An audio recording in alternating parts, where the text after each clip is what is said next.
Hello guys.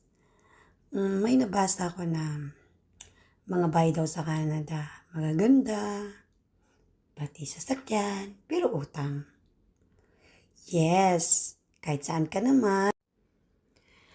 Yes, ganyan talaga ang style dito sa Canada. Pero, hindi ka basta-basta ma-approve ng bangko kung wala kang ipon, kung wala kang matinong income,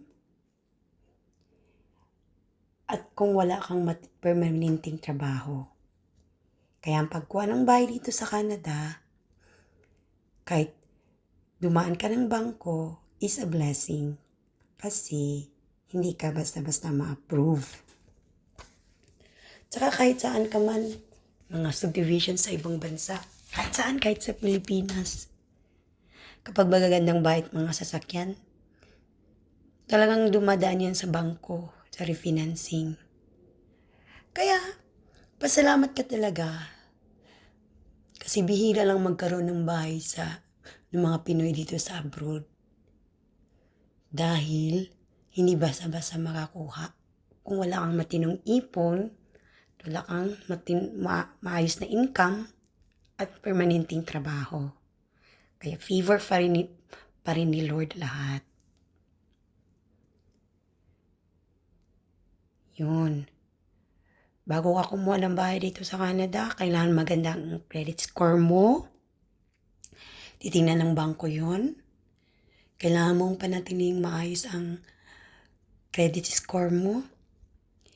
And then, yung ibig sabihin nun, matino kang magbayad ng mga bills mo.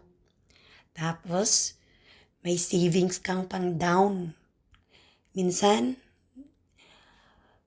kailangan ng 5% or 10% sa pang down mo pag kumuha ka ng bahay. Kung ang bahay mo ay napili ay 700,000, kailangan may 5 or 10% yan na pang-down mo. Depende sa hinihingi ng bangko. Tapos, kailangan may maganda kang income na monthly na pumapasok at may permanente kang trabaho.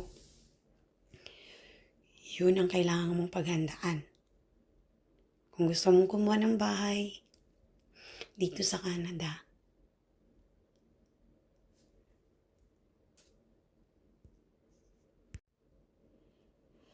pag may mga properties ka sa Canada, yun nga lang,